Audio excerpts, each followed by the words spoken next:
예, 요새 그 MZ 세대들이 이제 줄임말을 많이 사용을 합니다. 2년 전에 2022년도에 우리나라에서 제일 많이 알려진 줄임말이 하나가 있습니다. 유명한 말인데요. 중꺽마라는 줄임말입니다. 다 아실 텐데요. 중요한 것은 꺾이지 않는 마음이다. 요걸 줄여가지고 이제 젊은 사람들은 중꺽마 이야기를 많이 합니다. 근데 이 중꺽마라는 단어는요. 또 그 젊은 사람들이 많이 아는 그 게임 중에 그 리그 오브 레전드라는 게임이 있는데, 또 이 리그 오브 레전드라는 게임의 데프트라는 유명한 선수가 했던 말로 유명합니다. 근데 이 말이 카타르 월드컵을 통해서 온 국민들에게 널리 더 알려지게 됩니다. 이 카타르 월드컵에서 대한민국 축구팀이요, 거의 불가능한 상황에서 막판에 포르투갈을 이기고 나서 16강에 진출을 하게 됩니다. 그래서 저 사진이 굉장히 많이 유명해지게 되었는데요. 저 태극기 아래에 글씨를 보면요, 중요한 것은 꺾이지 않는 마음이다라는 저 글씨가 새겨져 있습니다. 그래서 이제 저것 때문에 중꺽마라는 단어가 당시에 굉장히 유행을 했습니다. 그러니까 상황이 지금 뭐 국가대표 축구팀처럼 힘들고 어렵다 할지라도, 실패가 반복이 된다 할지라도 끝까지 포기하지 않고 꺾이지 않는 마음을 가지게 되면은 언젠가는 열매를 거두게 된다라는 그러한 의미를 가지고 있습니다. 이것은 비단 뭐 스포츠 경기뿐만이 아니라 사실은 우리가 사랑을 함에 있어서도 이 중꺽마의 정신이 굉장히 중요합니다. 꺾이지 않는 마음으로 사랑을 하는 것이 굉장히 중요한데, 바로 이러한 중꺽마, 꺾이지 않는 마음으로, 사랑으로 우리에게 사랑을 베풀어 주시는 분이 바로 우리 하나님 아버지이십니다. 그래서 이스라엘 역사를 보면요, 이 이스라엘 백성들이 계속해서 반복해서 하나님의 마음을 아프시게 하고 하나님을 배신하고 하나님을 반역하고 범죄합니다. 하지만 그때마다 우리 하나님께서는 꺾이지 않는 마음으로, 꺾이지 않는 사랑으로 계속해서 이스라엘 백성들을 포기하지 아니하시고 그들을 돌보시고 인도하시고 도와주십니다.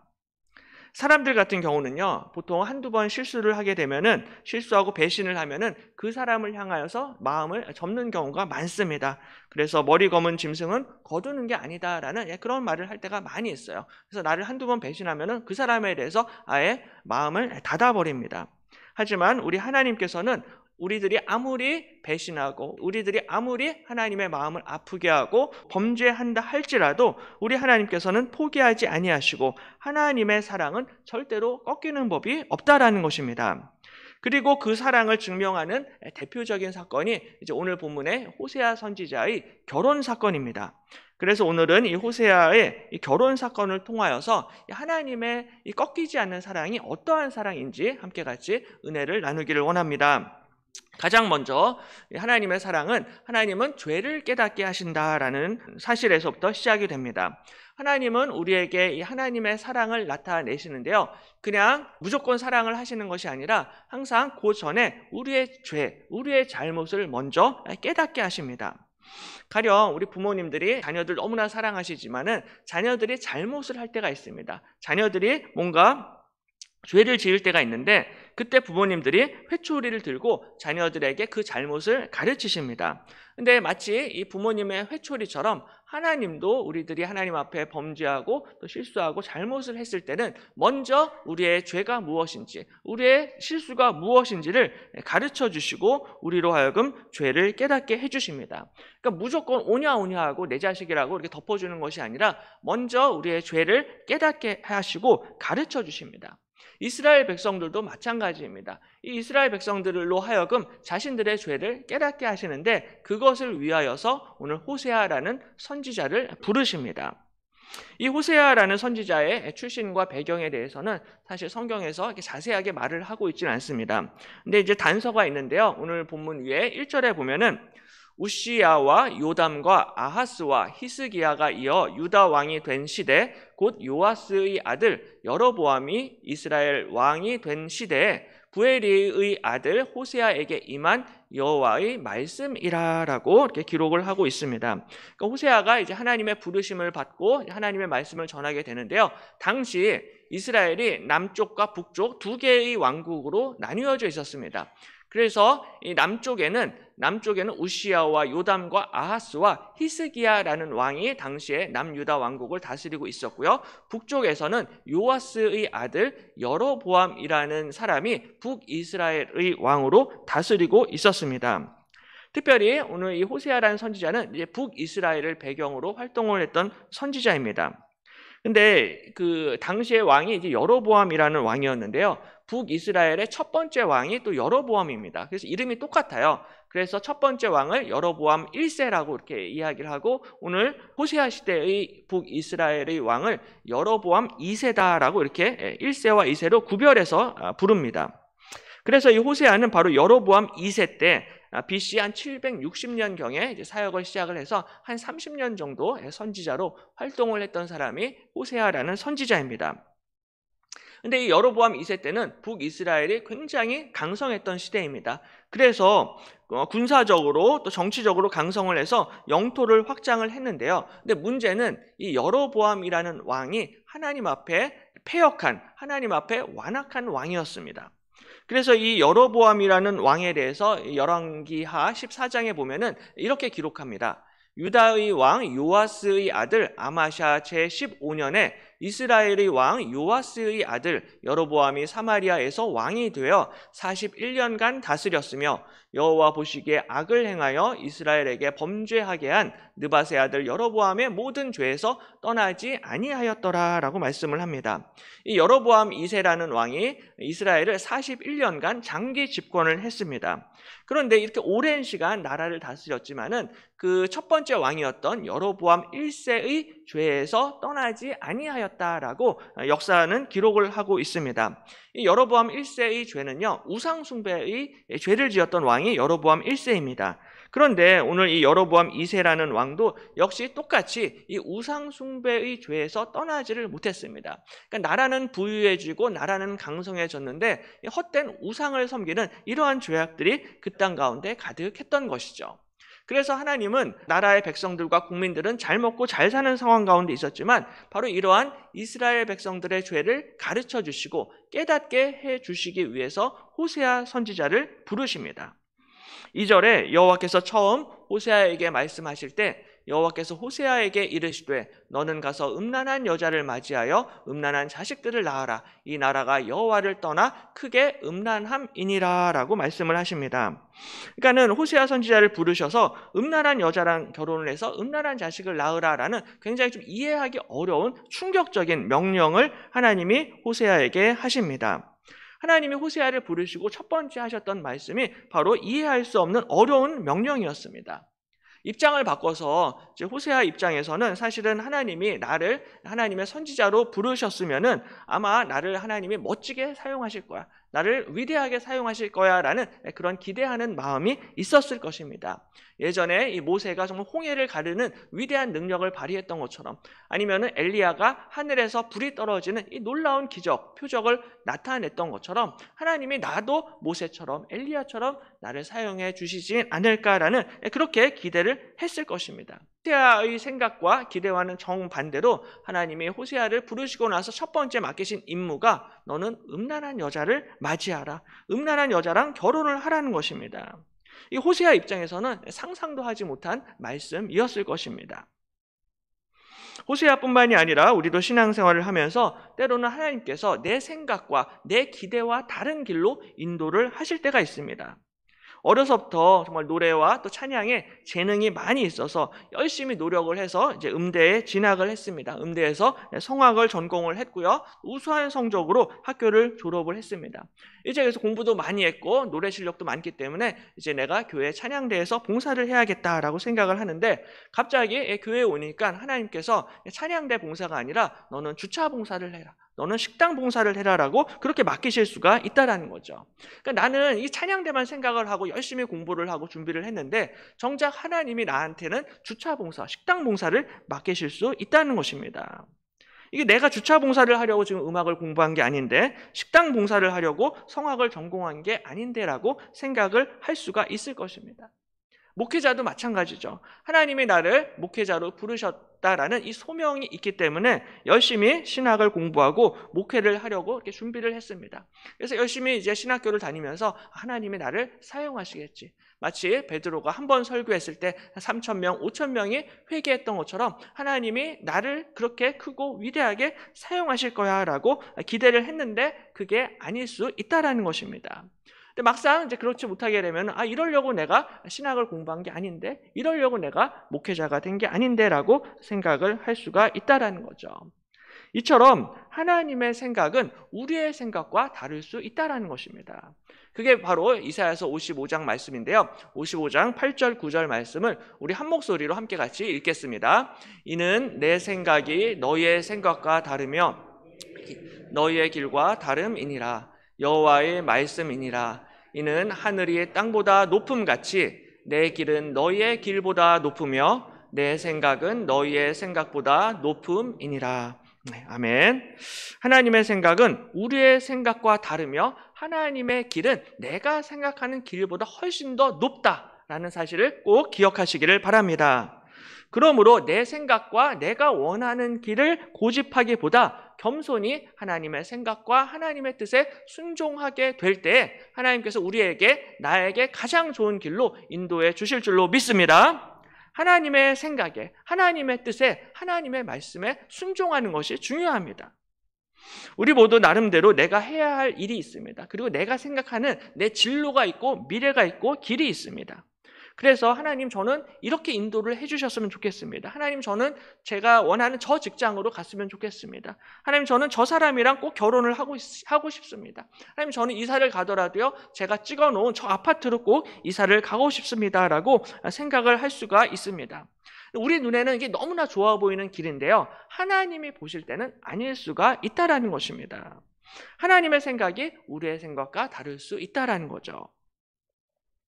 저도 짧은 인생을 살았지만 제가 생각하고 제가 계획했던 대로 인생의 길이 열렸던 때보다 오히려 제가 생각하지 못한 길로, 그리고 제 생각과는 전혀 다른 길로 인도를 하실 때가 많았습니다. 20년 전만 해도 제가 목사가 돼서 이 자리에 서서 이렇게 말씀을 전하게 될지 저도 상상을 하지를 못했습니다. 원래는 제가 이제 경영학을 전공을 했기 때문에 경영학 교수가 돼서 좀 더 여유롭게 하나님과 교회를 섬기고자 하는 그러한 생각을 가지고 있었는데요. 하나님께서는 전혀 다른 길로 인도해 주셨습니다. 그러니까 하나님의 생각은 항상 내 생각과 우리의 생각과 다를 수가 있다라는 것입니다. 호세아도 역시 마찬가지죠. 하나님의 부르심을 받았을 때 정말로 호세아 입장에서는 이제는 내가 하나님의 선지자로서, 설교자로서 능력 있는 선지자의 길을 가야겠다라고 생각을 했을 것입니다. 그런데 하나님은 이 호세아를 부르시고 나서 너 음란한 여인과 결혼해라라는 이 명령을 주셨습니다. 이해하기가 힘들었는데요, 호세아가 그래도 순종합니다. 3절에 이에 그가 가서 디블라임의 딸 고멜을 맞이하였더니 고멜이 임신하여 아들을 낳으매라고 말씀합니다. 그래서 그 호세아가 결혼을 했던 이 여인의 이름이 고멜이라는 유명한 여인입니다. 호세아가 고멜을 맞이해서 결혼을 하게 되는데요, 이 호세아는 자신의 결혼을 통해서 하나님의 어떤 계획이 있다, 뜻이 있다라는 것을 호세아가 알았습니다. 그래서 2절에 너는 가서 음란한 여자를 맞이하여 음란한 자식들을 낳으라. 이 나라가 여호와를 떠나 크게 음란함이니라 라고 말씀합니다. 그러니까 당시에 이스라엘 백성들이 하나님을 떠나서 크게 영적인 음란함, 그러니까 우상 숭배를 하고 있었습니다. 그래서 하나님께서는 바로 이 호세아의 결혼 사건을 통하여서 이스라엘 백성들에게 본인들의 범죄와 본인들의 우상 숭배를 깨닫게 하기를 원하셨다라는 거죠. 그래서 이 호세아의 결혼을 통하여서 사실은 이스라엘 백성들, 너희들이 바로 고멜이다 라는 것을 가르쳐 주기를 원했던 것입니다. 바로 이것이 호세아라는 선지자에게 맡겨주신 사명입니다. 그러니까 호세아 본인은 선지자로서 너무나 힘들고 고통스러웠을 것입니다. 하지만 하나님께 선지자로 부르심을 받은 자들은 바로 자신의 삶과 자신의 인생을 통하여서 사람들로 하여금 죄를 깨닫게 하고 인간들로 하여금 회개시키게 하는 것이 바로 하나님이 부르신 선지자의 사명이고, 이것이 바로 오늘날 교회의 사명인 줄로 믿습니다. 하나님의 선지자들은 먼저 사람들로 하여금 이 자신들의 죄를 깨닫게 해주는 것입니다. 자신들이 어떻게 하나님을 배신했는지, 자신들이 얼마나 죄인인지를 사람들에게 가르쳐 주는 것이죠. 바로 호세아는 본인이 오늘 고멜과의 결혼을 통하여서 이스라엘의 영적인 음란함, 이스라엘의 우상 숭배를 고발하고 지적합니다. 이스라엘 백성들, 너희들이 사실은 고멜이다라고 말씀을 하시는 것입니다.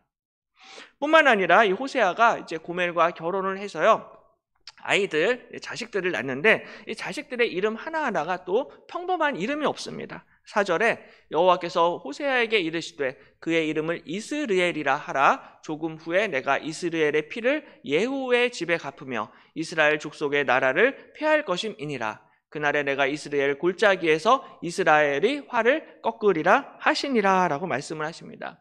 첫 번째 아들을 낳았는데 이 아들의 이름을 이스라엘이라고 이렇게 짓습니다. 이 이스라엘이라는 뜻은 하나님이 흩으신다라는 뜻을 가지고 있습니다. 특별히 이 이스라엘이라는 지역은요, 사마리아 산지와 이 갈릴리 사이에 있는 골짜기 평원의 이름을 이스라엘이라고 하는데, 역사적으로 보면은 이스라엘이라는 곳은요, 사람들이 많은 피를 흘린 곳입니다. 원래는 이 나봇의 포도원이 있었는데 아합이 이 나봇을 모함해서 죽여서 피를 흘린 곳이 바로 이스라엘입니다. 뿐만 아니라 또 나중에 예후라는 사람이 아합의 아들 요람을 죽이고 또한 이세벨을 죽여서 그 밭에 던진 곳이 바로 이스라엘이라는 곳입니다. 뿐만 아니라 아합의 아들 70명을 한자리에서 도륙했던 곳이 바로 이스라엘입니다. 이처럼 이스라엘이라는 곳은요, 구약의 역사를 보면은 대사륙의 장소였고요, 학살과 또 도살의 대명사와 같은 그런 지명입니다. 오늘날로 이야기하면은 아우슈비츠나 히로시마와 같은 그러한 지명을 뜻한다라고 볼 수가 있습니다. 그러니까 그렇게 대량 학살이 이루어진 곳이 이스라엘입니다. 근데 우리가 자녀들 이름을 지을 때 아우슈비츠나 히로시마로 이렇게 이름을 짓는 분은 거의 없으실 것입니다. 근데 하나님께서는 오늘 호세아에게 너의 첫 번째 아들의 이름을 바로 이스라엘이라고 짓도록 명령을 하십니다.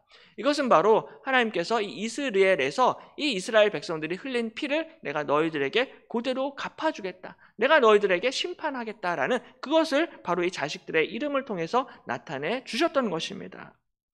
이 고멜이 또 두 번째로 임신을 해서 이번에는 딸을 낳게 되는데요, 이 딸의 이름도 마음이 아픕니다. 6절에 보면은 고멜이 또 임신하여 딸을 낳음에 여호와께서 호세아에게 이르시되 그의 이름을 로루하마라 하라. 내가 다시는 이스라엘 족속을 긍휼히 여겨서 용서하지 않을 것임이라 라고 말씀을 하십니다. 로루하마라고 딸의 이름이 되는데요, 여기서 이제 루하마라는 이 단어가 히브리어로 레헴이라는 단어에서 나왔습니다. 근데 이 레헴이라는 단어는 이 여성의 자궁, 모태를 뜻하는 단어입니다. 다시 말해서 어머니가 자식을 이렇게 모태에서부터 포근하게 감싸는 이 어머니의 따스한 사랑과 동정심을 뜻하는 단어가 레헴이라는 단어입니다.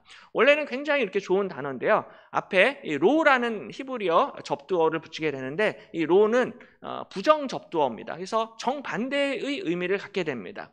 그래서 자식을 루하마라고 짓는다라는 것은 하나님이 더 이상 너를 사랑하지 않으신다, 하나님이 너를 불쌍히 여기지 아니하시고 긍휼히 여기지 아니하신다라는 뜻을 가지고 있습니다.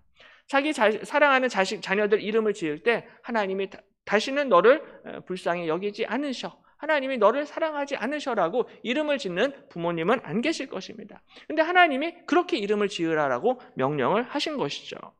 셋째 아이도 마찬가지입니다.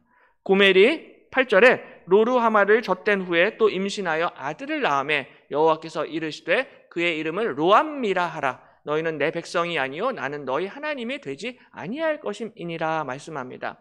이 세 번째 아이의 이름이 로암미로 지었는데 이 뜻은 내 백성이 아니다라는 뜻을 가지고 있습니다. 그러니까 사랑하는 자녀들의 이름을 전부 다 이런 식으로 지어야만 했던 이 아버지 호세아의 마음은 정말로 천갈래 만갈래로 찢어졌을 것입니다. 바로 사실은 이스라엘 백성들이 하나님 앞에 범죄했고 우상 숭배를 했는데 사실은 그 하나님의 진노와 심판을 가장 먼저 몸소 경험을 했던 사람이 호세아 선지자입니다. 그러니까 이 선지자가 가장 먼저 하나님의 심판의 말씀을 몸으로 체험을 했던 것이죠. 이것을 우리가 신학적으로 표현을 하면 하나님의 말씀이 선지자의 삶 속에서 먼저 성육신화되었다라고 그렇게 표현을 할 수가 있습니다. 그러니까 선지자의 삶은 이처럼 하나님의 말씀을 내 몸으로, 내 인생으로, 내 삶으로 살아내는 것이 선지자의 인생이다, 선지자의 삶이다라는 것이죠.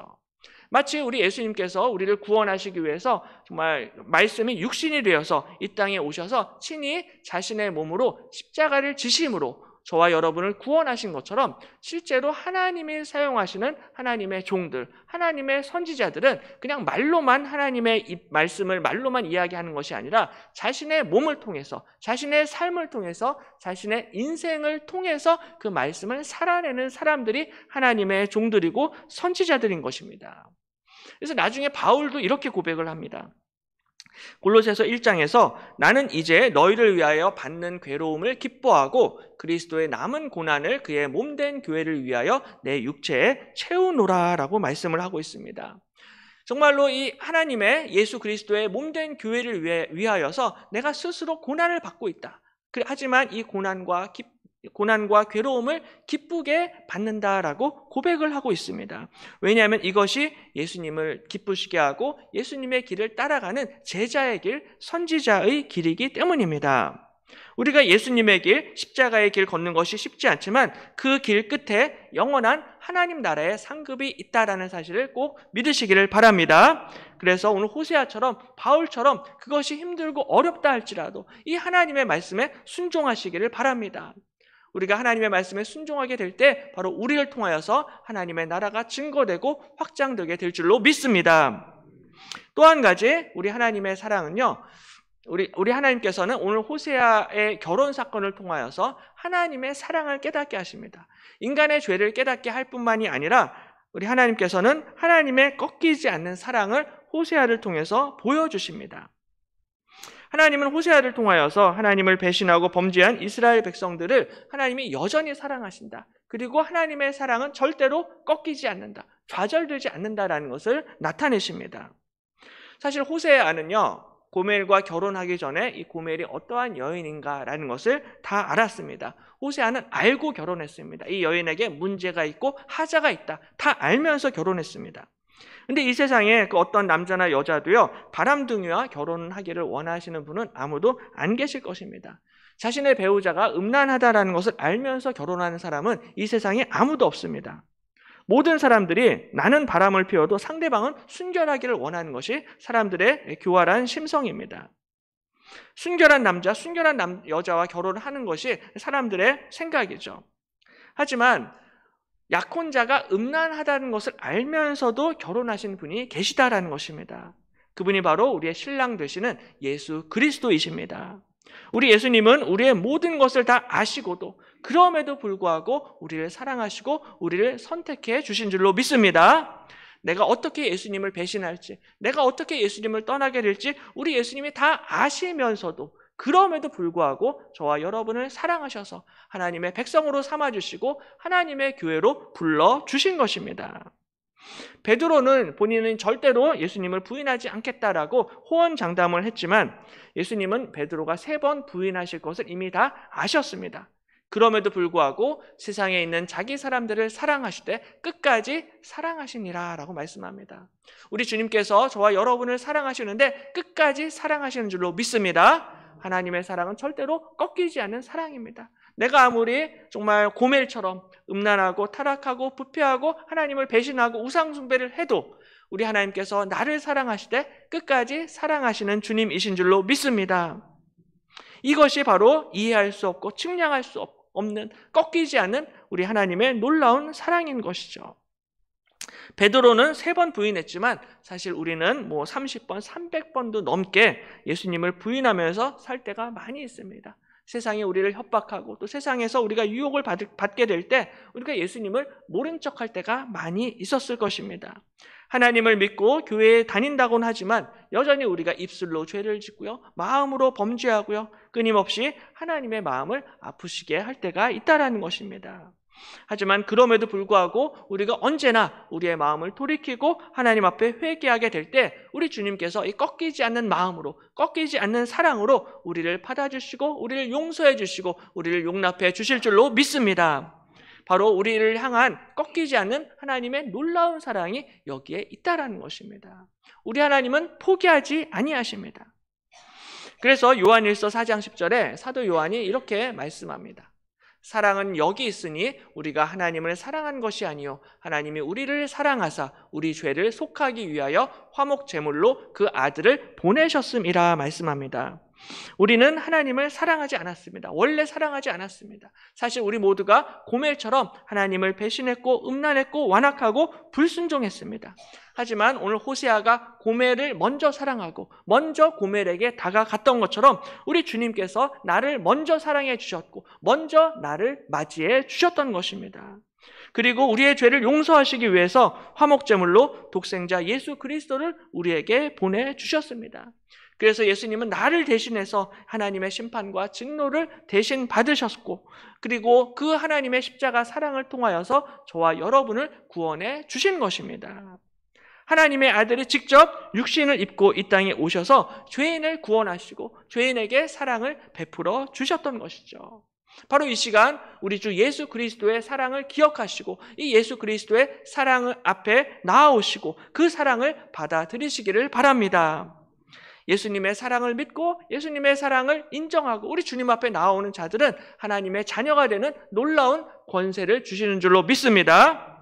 예수님의 사랑을 받은 사람들은요 예수님의 발자취를 따라갑니다. 베드로전서 2장 21절에 이를 위하여 너희가 부르심을 받았으니 그리스도도 너희를 위하여 고난을 받으사 너희에게 본을 끼쳐 그 자취를 따라오게 하려 하셨느니라 라고 말씀을 합니다. 예수님께서 고난을 당하셨는데요 이 고난을 받으신 이유는 너희에게 본을 끼쳐 그 자취를 예수님의 자취를 따라오게 하려 하셨다라고 말씀합니다. 바로 우리 예수님께서는 우리 한 사람 한 사람이 바로 그 예수님의 발자취를 따라오기를 원하신다는 것입니다. 마치 오늘 호세아가 그 하나님이 원하시는 그 길을 걸어갔던 것처럼 우리 한 사람 한 사람이 예수님의 길을 따라오기를 원하신다는 것이죠. 우리 주변에도요 호세아처럼 고멜이 있을 수가 있습니다. 때로는 그 고멜이 내 남편이 될 수도 있고 내 아내가 될 수도 있고 우리 부모님이 될 수도 있을 것입니다. 많은 이웃들과 또 친구들 또 때로는 미용실 원장님이 또한 그런 고멜이 될 수도 있을 것입니다. 근데 정말로 우리가 이 이른 양 찾기 예비신자들을 작정했던 것처럼 그 작정한 예비신자들을 위해서 꺾이지 않는 마음으로 그들을 품고 사랑해야 한다는 것이죠. 때로는 말을 듣지 않을 때가 있을 것입니다. 전도하기가 너무 어려울 수가 있는데요. 그렇다라고 포기하는 것이 아니라 그들을 품고 끝까지 기도하시기를 바랍니다. 그래서 우리 교회에서 내일부터 이제 이른 양 찾기 특별 새벽 기도회가 시작이 되는데 꼭 이 특별 새벽 기도회에 나오셔서 우리 예비신자들, 우리 가족들, 우리 자녀들을 위해서 함께 기도하기를 원합니다. 그래서 우리가 기도하게 될 때 하나님께서 반드시 우리를 불쌍히 여겨주시고 우리의 기도에 응답해 주실 것입니다. 너는 내게 부르짖으라 내가 내게 응답하겠고 내가 알지 못하는 크고 은밀한 일을 내게 보일 것이다 약속하십니다. 우리가 하나님 앞에 부르짖고 기도하게 될 때 하나님께서 우리에게 크고 은밀한 일들을 반드시 나타내시고 우리의 기도에 가장 좋은 것으로 응답해 주실 줄로 믿습니다. 힘들고 어렵다 할지라도 이 하나님의 놀라운 꺾이지 않는 사랑을 기억하시고 예배신자들을 사랑으로 품고 기도하시고 또 다음 주일 총동원 주일에 그분들을 꼭 초청하시기를 바랍니다. 하나님의 마음으로 꺾이지 않는 사랑으로 그분들을 위해서 기도하고 품고 전도하게 될 때 그분들의 마음이 열리게 될 것이고 열매를 맺게 될 줄로 믿습니다. 그러므로 이번 한 주도 오늘 호세아 선지자처럼 우리의 입술과 우리의 삶과 우리의 모든 것으로 하나님의 사랑을 증거하시고 예수 그리스도의 복음을 전파하시는 우리 모든 성도님들 되시기를 주님의 이름으로 간절히 축원합니다. 기도하겠습니다.